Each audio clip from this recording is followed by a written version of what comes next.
Jika diberi pilihan, kalian ingin hidup kaya atau hidup tenang? Inilah pilihan yang dipilih Sekar, yang membawa dirinya pada sebuah perjanjian gelap di Gunung Serandil. Kekayaan datang dengan cepat, namun kebahagiaan perlahan berubah menjadi ketakutan. Sebuah kisah tentang ambisi, godaan harta, dan perjuangan melepaskan diri dari ikatan yang tidak terlihat. Mari simak cerita menarik dalam video berikut ini. Di sebuah wilayah pesisir Jawa yang masih dikelilingi hamparan sawah, tambak ikan, dan pepohonan tua yang tumbuh lebat, hiduplah seorang perempuan bernama Sekar. Ia dikenal oleh masyarakat sekitar sebagai pemilik warung pindang yang sederhana, tapi selalu ramai oleh pembeli. Setiap pagi sebelum matahari muncul sepenuhnya, Sekar sudah berada di pasar. Ia membawa keranjang besar berisi ikan pindang yang baru dibelinya dari para nelayan. Dengan tangan cekatan, ia menata dagangan di atas meja kayu sederhana. Aroma ikan pindang yang gurih selalu menarik perhatian orang-orang yang melewati warung kecilnya. Namun, bukan hanya rasa masakannya yang membuat warung itu terkenal. Banyak orang datang karena ingin melihat sosok Sekar yang dikenal memiliki wajah cantik dan pembawaan yang ramah. Warung Sekar selalu ramai, pasti karena pemiliknya pandai melayani. Begitu kata sebagian warga. Ada juga yang berkata, selain masakannya enak, siapa yang tidak tertarik membeli kalau dilayani perempuan secantik itu? Sekar hanya tersenyum ketika mendengar pujian tersebut. Tetapi jauh di dalam hatinya, ada sebuah rasa yang selalu mengganggu pikirannya. Sekar sebenarnya tidak pernah merasa puas dengan kehidupannya. Sejak menikah dengan seorang lelaki bernama Rangga, ia berharap hidupnya akan berubah menjadi lebih baik. Ia membayangkan akan memiliki rumah besar, harta yang cukup, dan kehidupan yang dihormati banyak orang. Namun kenyataan berkata lain. Rangga adalah lelaki sederhana. Ia bekerja keras, tetapi penghasilannya hanya cukup untuk memenuhi kebutuhan sehari-hari. Tidak kekurangan, tapi juga tidak memiliki banyak kelebihan. Pada awal pernikahan, Sekar masih menerima keadaan tersebut. Namun semakin lama pikirannya mulai berubah. Sekar sering melihat orang-orang yang dulu dianggap biasa saja, kini memiliki rumah besar, kendaraan bagus, dan kehidupan yang serba cukup. Ia mulai membandingkan dirinya dengan mereka. Kenapa mereka bisa hidup seperti itu? Padahal dulu keadaan mereka tidak jauh berbeda denganku, pikir Sekar dalam hati. Rasa iri perlahan tumbuh menjadi keinginan yang kuat. Ia ingin dihargai, ingin dianggap berhasil, ingin orang-orang melihat dirinya sebagai seseorang yang memiliki kekayaan. Setiap malam sebelum tidur, pikirannya selalu dipenuhi pertanyaan yang sama. Bagaimana caranya aku bisa menjadi kaya? Bagaimana caranya aku bisa mengubah hidupku? Pertanyaan itu terus berputar di kepalanya. Suatu hari ketika berada di pasar, Sekar mendengar percakapan beberapa pedagang tentang cara mendapatkan kekayaan dengan jalan yang tidak biasa. Awalnya Sekar hanya mendengar tanpa berniat mengikuti, namun rasa penasaran mulai muncul. Ia mulai mencari informasi secara diam-diam dari satu orang ke orang lain. Ia mendengar cerita tentang sebuah tempat di wilayah Cilacap, tepatnya Gunung Serandil, sebuah tempat yang dipercaya memiliki kekuatan gaib. Sekar tahu bahwa jalan tersebut bukanlah jalan yang biasa. Ada risiko yang mungkin harus ia tanggung. Ia mulai berpikir bahwa mungkin inilah kesempatan yang selama ini ia cari. Aku hanya ingin hidup lebih baik. Aku hanya ingin merasakan bagaimana rasanya tidak kekurangan, ucapnya dalam hati. Tanpa menyadari bahaya yang menunggu, Sekar mulai merencanakan perjalanan menuju Gunung Serandil. Ia belum tahu bahwa keputusan kecil yang ia ambil akan mengubah seluruh hidupnya. Perjalanan menuju Gunung Serandil menjadi awal perubahan besar dalam hidup Sekar. Setelah berhari-hari mencari informasi tentang tempat tersebut, akhirnya ia mendapatkan seseorang yang dianggap mengetahui jalan menuju tempat ritual. Seorang pedagang pasar yang pernah mendengar kisah serupa memberitahunya tentang seorang penjaga ritual bernama Jaka. Menurut cerita orang-orang, Jaka adalah seseorang yang memahami tata cara meminta bantuan kepada dunia gaib. Namun, tidak semua orang yang datang kepadanya mendapatkan apa yang mereka inginkan. Banyak yang datang dengan ambisi besar, tetapi pulang dengan penyesalan. Mendengar hal itu, Sekar sempat merasa ragu. Akan tetapi, Rasa ingin memiliki kehidupan yang lebih baik jauh lebih besar daripada rasa takutnya. Pada suatu hari, Sekar mengajak seorang temannya untuk menemaninya pergi. Mereka berangkat setelah tengah hari menuju wilayah Cilacap. Perjalanan yang panjang membuat mereka harus berpindah kendaraan beberapa kali hingga akhirnya sampai di kawasan dekat Gunung Serandil. Udara di sekitar gunung terasa berbeda. Suasana yang biasanya ramai oleh aktivitas manusia berubah menjadi sunyi. Pohon-pohon besar berdiri kokoh di sepanjang jalan. Sekar berusaha menenangkan dirinya. Aku hanya ingin melihat bagaimana prosesnya. Aku belum tentu akan melakukan apapun, pikirnya. Namun langkahnya tetap membawanya semakin dekat menuju tempat yang selama ini hanya ia dengar dari cerita orang. Setibanya di lokasi, Sekar dan temannya bertemu dengan Jaka, seorang lelaki tua yang dipercaya sebagai penjaga tempat tersebut. Tatapan Jaka terlihat tajam, seolah mampu membaca maksud kedatangan mereka. Dan Sekar menjelaskan tujuan kedatangan mereka. Ini teman saya, namanya Sekar. Ia ingin mengetahui tentang jalan mendapatkan kekayaan, ucapnya. Jaka tidak langsung memberikan jawaban. Ia hanya diam beberapa saat. Kekayaan yang datang dengan cara cepat tidak selalu membawa kebahagiaan, kata Jaka dengan suara pelan. Sekar mendengarkan perkataan itu, tapi hatinya tetap kuat dengan keinginannya. Aku sudah siap dengan segala resikonya, jawab Sekar. Jaka kembali memperingatkan, kalau seseorang masuk ke jalan ini, jangan hanya melihat apa yang didapat, lihat juga apa yang harus diberikan. Namun Sekar tetap memilih melanjutkan. Malam itu bertepatan dengan waktu yang dianggap memiliki makna khusus. Sekar diminta mempersiapkan beberapa benda sebagai bagian dari ritual. Ia harus membawa pakaian yang sedang dipakainya, minyak tertentu, makanan, serta beberapa mainan anak-anak. Sekar mengikuti semua arahan tersebut. Dalam hatinya masih ada sedikit rasa takut, namun bayangan tentang kehidupan yang lebih baik membuatnya tetap bertahan. Ketika malam semakin larut, suasana di sekitar Gunung Serandil menjadi semakin sunyi. Cahaya bulan hanya menerangi sebagian kecil tempat tersebut. Sekar kemudian diarahkan menuju sebuah ruangan yang berada di area terpencil. Di ruangan itu ia diminta duduk dan menunggu. Waktu berjalan pelan. Sekar tidak tahu apa yang akan terjadi. Ia hanya mengikuti semua petunjuk yang diberikan. Dalam keheningan malam, ia mulai merasakan perubahan suasana di sekelilingnya. Udara terasa semakin berat. Tubuhnya mulai merasa tidak nyaman. Namun, ia mencoba tetap tenang. Tidak lama kemudian, muncul sebuah sosok yang membuat Sekar terdiam. Sosok tersebut menyerupai manusia, tetapi memiliki sesuatu yang berbeda. Wajahnya memiliki kemiripan dengan Sekar, seolah menjadi bayangan lain dari dirinya. Namun, bentuk tubuh dan gerakannya terlihat tidak seperti manusia biasa. Sekar merasa takut tapi tidak mampu bergerak. Sosok itu kemudian memperkenalkan sesuatu yang disebut sebagai sumber kekayaan. Sebuah makhluk kecil yang dipercaya dapat memberikan uang secara terus-menerus. Sekar tidak pernah membayangkan bahwa jalan yang ia pilih akan membawanya bertemu dengan sesuatu yang seperti itu. Dalam pertemuan tersebut, ia diberikan sebuah bunga kantil sebagai tanda. Bawa bunga ini pulang, simpan baik-baik, ujar sosok tersebut. Sekar menerima bunga itu dengan tangan gemetar. Ia tidak mengetahui bahwa bunga sederhana tersebut bukan sekedar benda biasa. Bunga itu menjadi tanda sebuah ikatan yang menghubungkan dirinya dengan sesuatu yang tidak terlihat. Sejak kembali dari Gunung Serandil, kehidupan Sekar mulai berubah secara perlahan. Ia kembali menjalani rutinitas seperti biasa.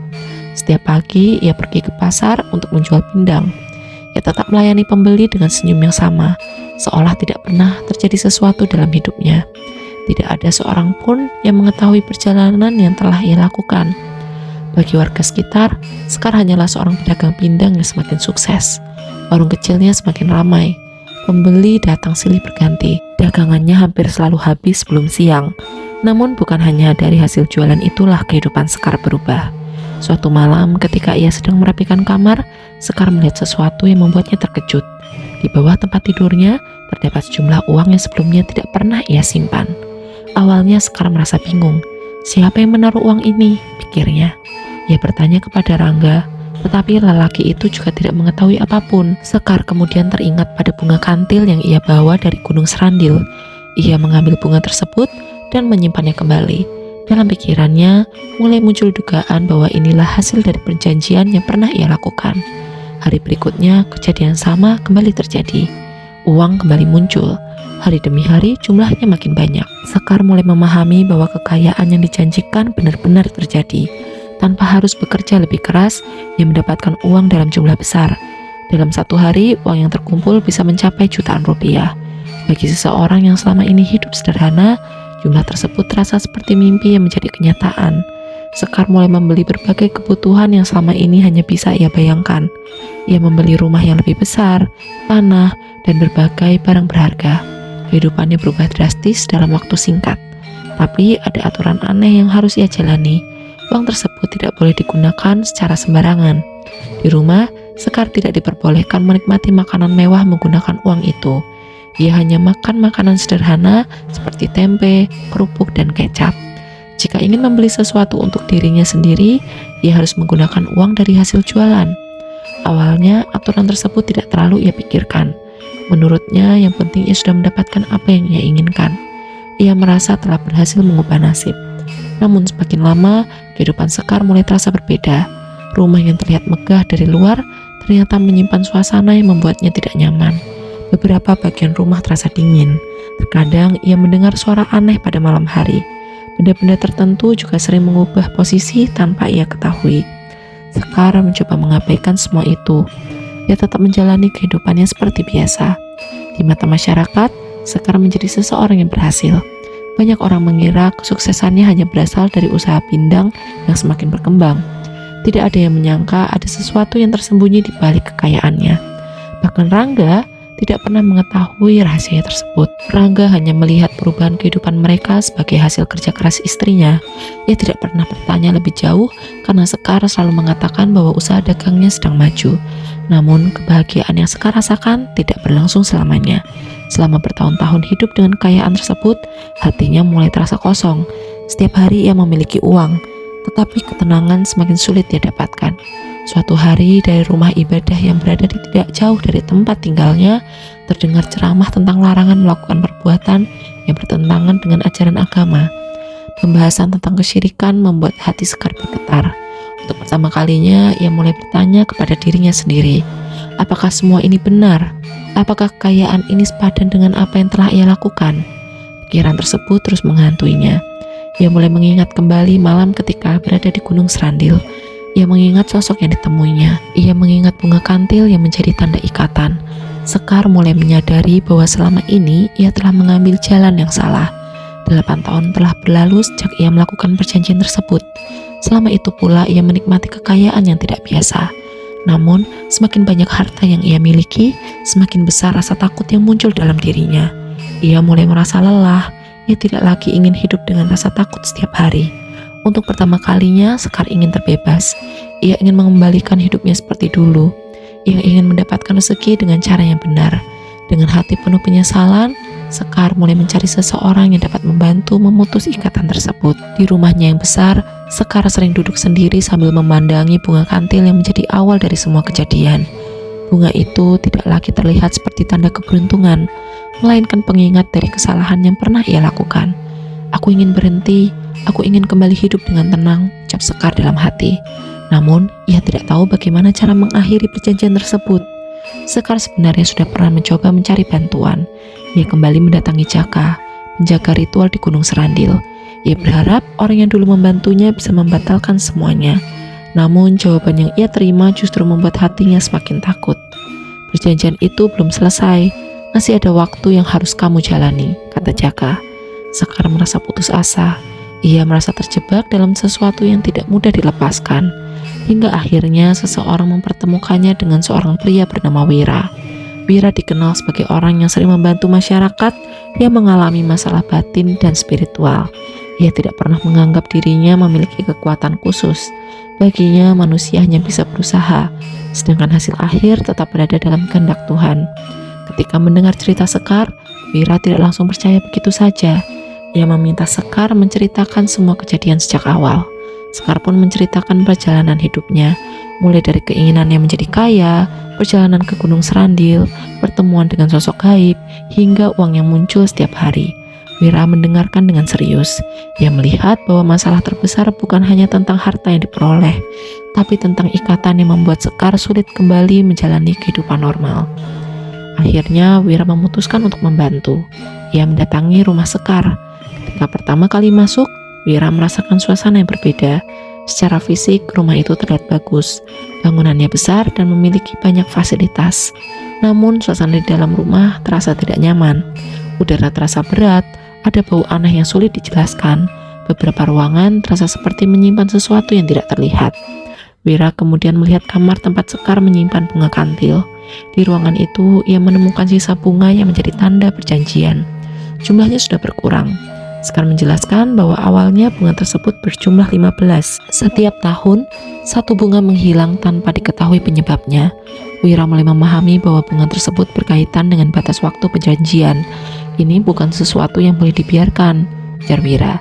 Setelah berdiskusi, mereka sepakat untuk kembali ke Gunung Serandil. Tujuannya bukan untuk meminta kekayaan, tetapi untuk mengakhiri ikatan yang selama ini membelenggu Sekar. Perjalanan menuju gunung tidak berjalan mudah. Sejak awal keberangkatan, berbagai kejadian aneh mulai terjadi. Kendaraan yang mereka gunakan mengalami gangguan. Perjalanan yang seharusnya singkat menjadi lebih lama karena beberapa hambatan. Namun Wira tetap melanjutkan perjalanan. Ia merasa bahwa niat mereka bukan mencari keuntungan, melainkan untuk membantu seorang kembali ke jalan yang benar. Setiba di Gunung Serandil, mereka mencari keberadaan Jaka. Setelah menunggu cukup lama, akhirnya mereka bertemu dengan penjaga ritual itu. Wira berbicara dengan tenang.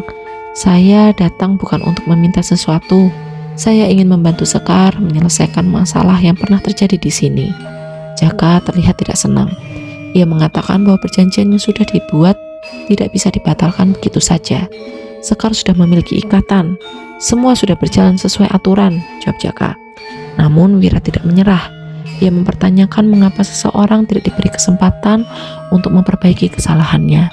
Baginya, manusia bisa berubah dan kembali memilih jalan yang benar.